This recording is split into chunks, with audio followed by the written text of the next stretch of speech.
Bismillahirrahmanirrahim. Assalamu alaikum warahmatullahi wabarakatuh.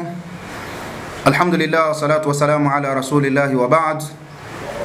Ndugu waandishi wa habari, naitwa Sheikh Rajab bin Salim Juma Al-Kushairi, ni amiri wa umoja wa hadhiri wa Kiislamu Tanzania, na leo niko hapa kwa ajili ya kuweza kuzungumza nanyi waandishi wa habari kwa ajili ya yale yanayoendelea katika nchi yetu. Ndugu watukufu wa Islam na wa Tanzania kwa ujumla, leo ni tarehe 6 ya mwezi wa 7 2026.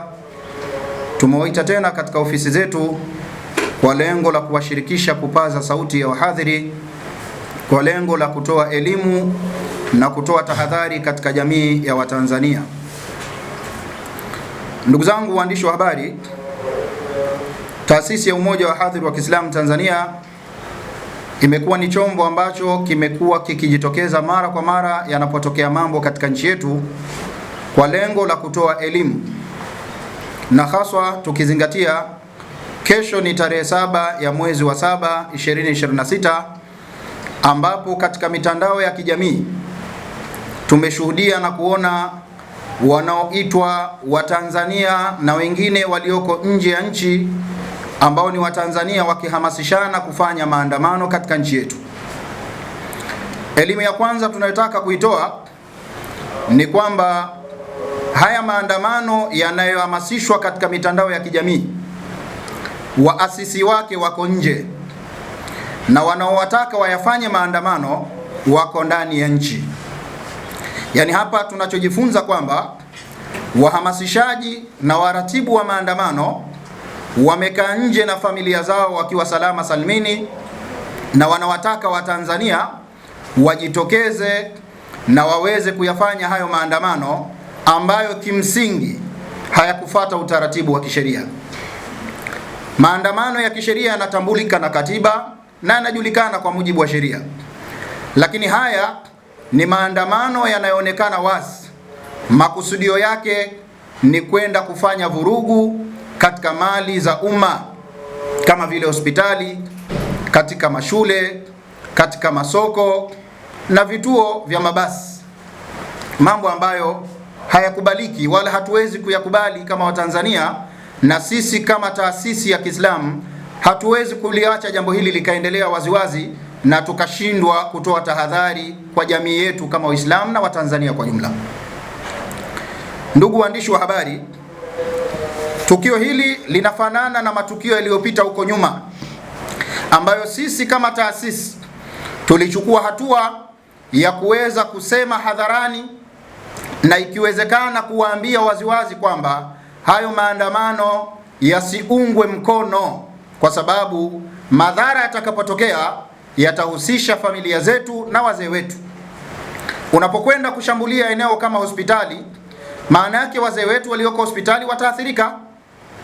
Unapokwenda kushambulia eneo la soko, maana yake wanaofanya biashara katika masoko hayo wataathirika, ambao hawa ni Watanzania walioko ndani ya nchi.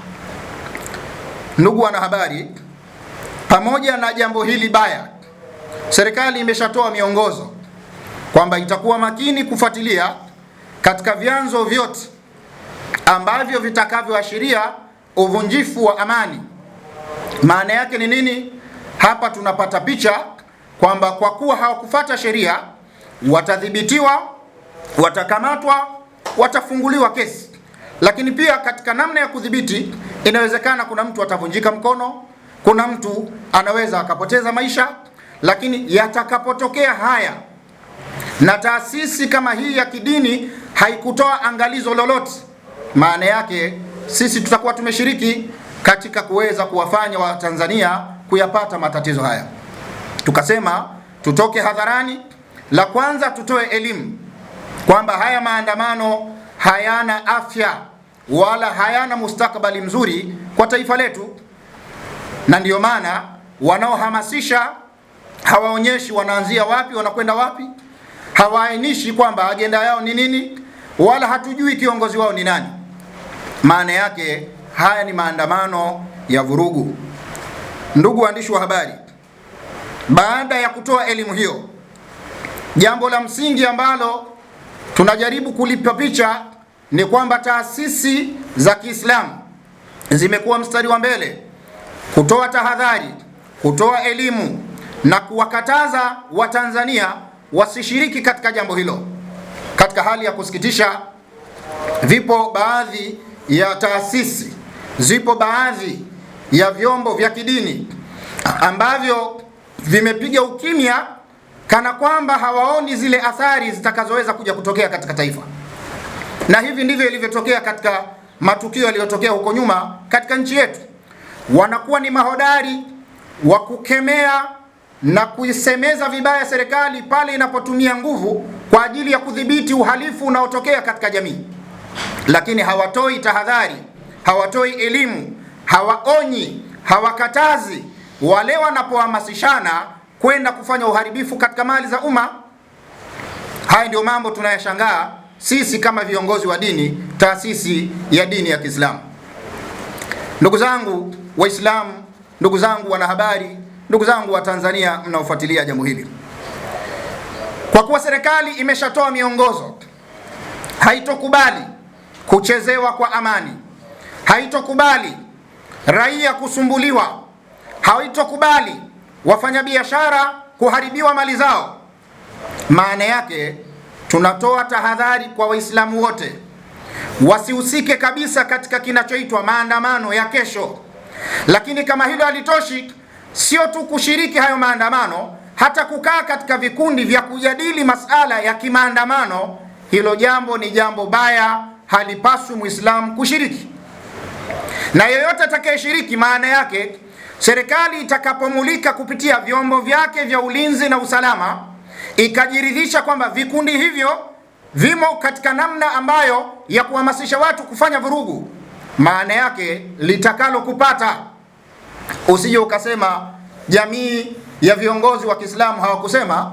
Tunatumia fursa hii kuwatahadharisha, kuwapa elimu na kuwaonya Waislamu wasijitokeze katika kinachoitwa maandamano ya tarehe 7 ya mwezi wa 7. Na pindipo mtu atakapokaidi akafanya atakalolifanya na yakampata yatakayompata, asije kutoa lawama mahala popote. Haya yanaratibiwa na watu wa nje ili madhara na maafa yawapate watu wa ndani. Watu wa ndani tunatakiwa kutumia akili, na hivyo tuepuke mikusanyiko isiyokuwa ya lazima siku ya kesho, haswa yanayohamasisha maandamano. Ndugu zangu wanahabari, baada ya kuyazungumza haya, bila shaka tutakuwa tumepata picha halisi ya kile tulichowaitia siku ya leo, na nyinyi kama wanahabari ni jukumu lenu kuhakikisha amani ya nchi yetu, rasilimali ya amani katika taifa letu. Huu ni wajibu wa kila Mtanzania kuhakikisha tunaienzi, tunailinda amani yetu.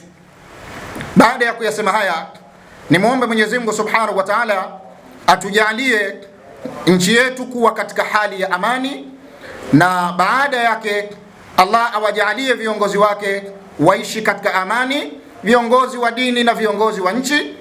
Lakini bila kusahau kumwombea kiongozi wa taifa letu Mama Samia Suluhu Hassan, Rais wa Jamhuri ya Muungano wa Tanzania. Tunamwombea Mwenyezi Mungu ampe subra, awe na utulivu, aendelee kuisimamia nchi yetu mpaka pale itakapokuwa amemaliza uongozi wake. Mwenyezi Mungu ilinde Tanzania yetu. Mwenyezi Mungu walinde wa Tanzania. Mwenyezi Mungu tulinde na mali zetu. Wassalamu alaikum wa rahmatullahi wa barakatuh.